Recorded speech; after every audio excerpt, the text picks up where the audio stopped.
नारायण साकारथी संपूर्ण ब्रह्मांड के सदा सदा के लिए जय जयकार।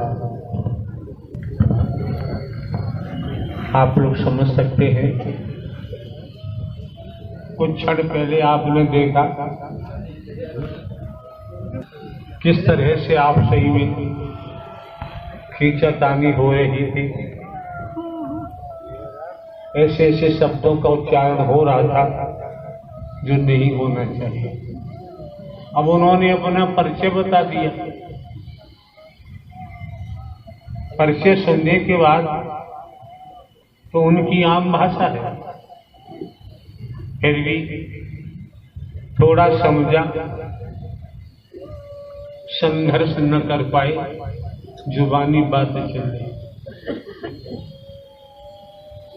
आपको पूर्व में भी दर्शाया जा चुका है, ये सत्य का साथ है। यहाँ निर्णय होते हैं, यहाँ जजमेंट होता है।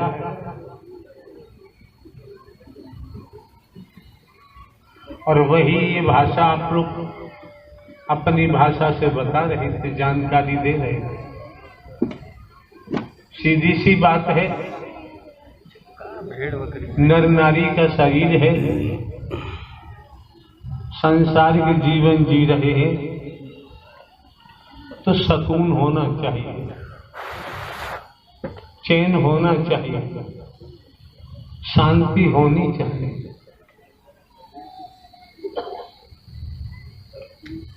किसी के दुख दर्द में शामिल नहीं हो पाते हैं,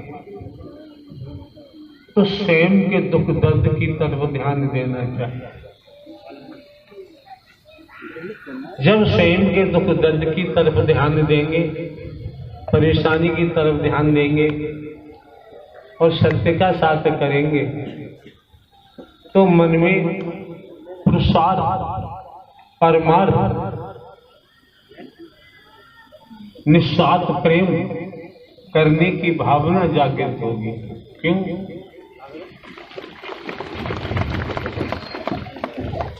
इस ब्रह्मांड में अपना कोई दुश्मन नहीं है।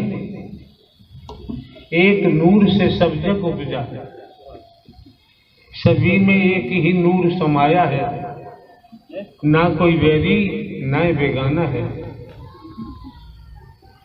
अगर हम किसी का हित नहीं कर सकते तो किसी का अनहित नहीं चाहना चाहिए। अगर हम गिरे हुए को उठा नहीं सकते तो हमें गिराना भी नहीं चाहिए। मौका मिला है, वक्त मिला है, समय मिला है। कभी हमने एक भजन सुना था किसी के मुखमंडल से, हम तो गिरे हुए थे, हरि ने हमें उठा लिया है। आप देखते आ रहे हैं, जितना भी जीवन हो आपका, आज गिराने वालों की कमी नहीं, उठाने वाला मिलता नहीं। तो हमें समझ आ जानी चाहिए। खेती बाड़ी करते हैं, नौकरी करते हैं, व्यापार करते हैं, जो भी धंधा रोजगार है, समझ आ जानी चाहिए कर्म से ही। ऐसा कौन सा कर्म है, कर्म से ही राजा बन जाते हैं, कर्म से ही भिखारी बन जाते हैं, कर्म से ही दृष्टिहीन बन जाते हैं, कर्म से ही अपाहिज बन जाते हैं,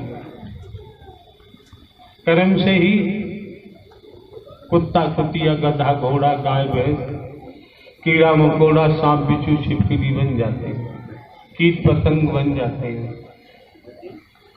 पूरे भूलोक में इसका दूसरा नाम मृत्यु लोक भी है। कर्म का खेल है।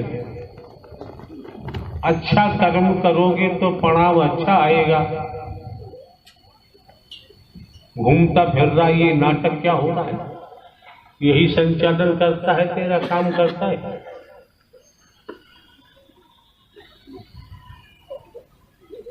यही तो बेईमानी है, यही तो धोखाधड़ी है। हम अपने कार्य को समुचित रूप से नहीं करना चाहते, कर ही नहीं पाते, दोष दूसरे को देते।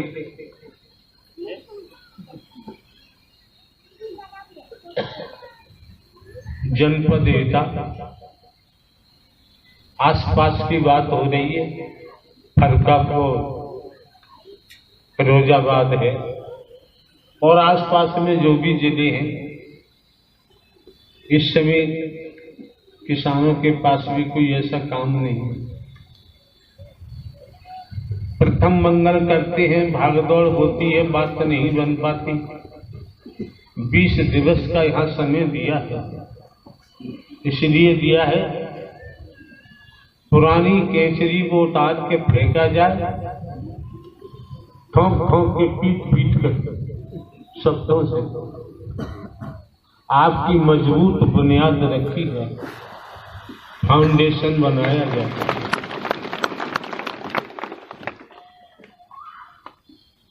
जब मजबूत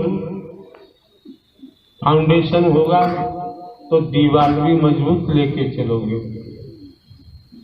उसके लिए ये आपका विषय इतना है कि ये हो क्यों रहा है। कोई नारी ऐसी भाषा नहीं बोल सकती, कोई पुरुष भी नहीं बोल सकता।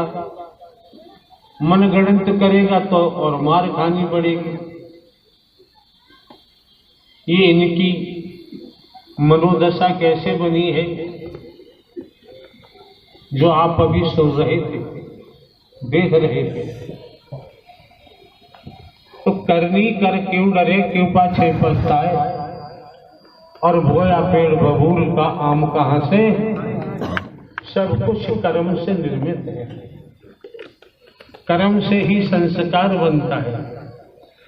अतीत से वर्तमान, वर्तमान से भविष्य, सब कुछ कर्म पर निर्भर है।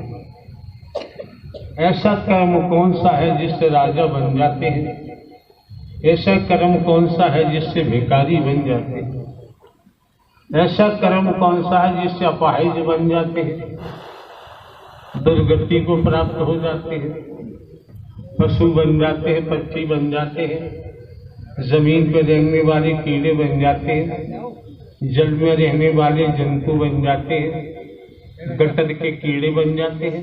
ये सब कर्म से होता है। हमने शोध किया है, बिना शोधन के हम आपको नहीं बताते।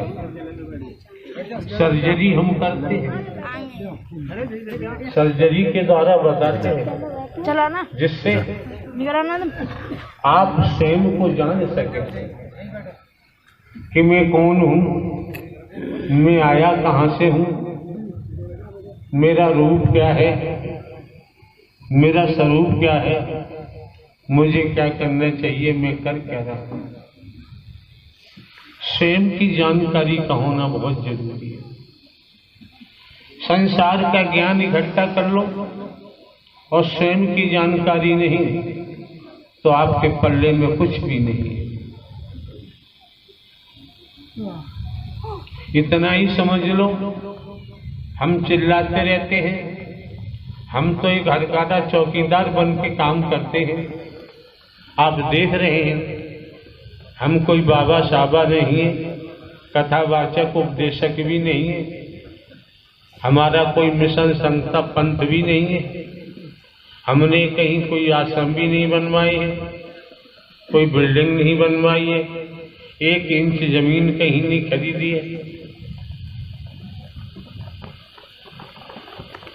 जमीन है, उससे पैदा होता है, हमारा काम चलता है।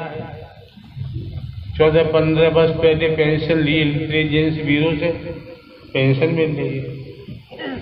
अपनी समझ में आ गया है, धन इकट्ठा करने की जरूरत नहीं है। हरि इतना दीजिए जिसमें कुटुंब समाए, हम भी भूखे ना रहें और संतन भूखा जाए। ये संतों ने गाया है, ये संतों की वाणी है। अभी आप देख रहे थे,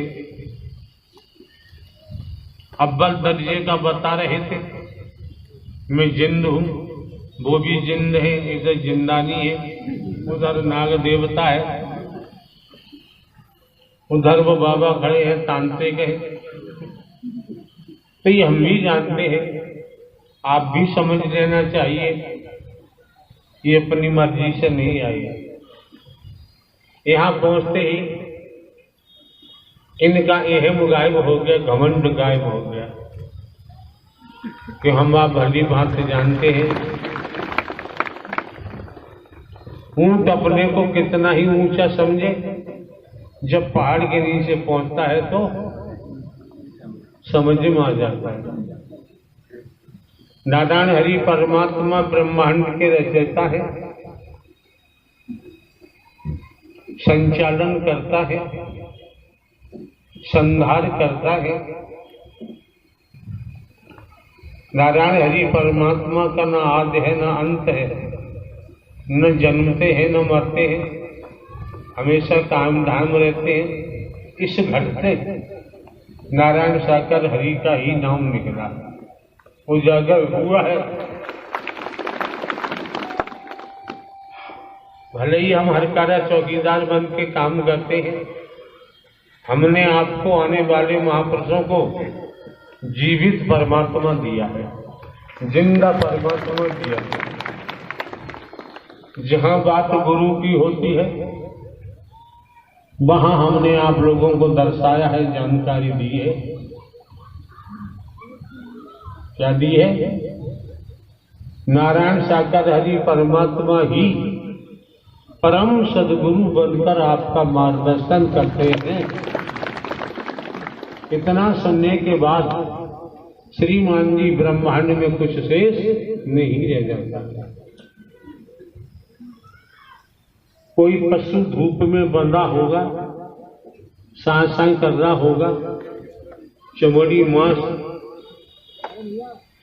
गर्मी से गल रहा होगा, पानी के लिए तड़प रहा होगा,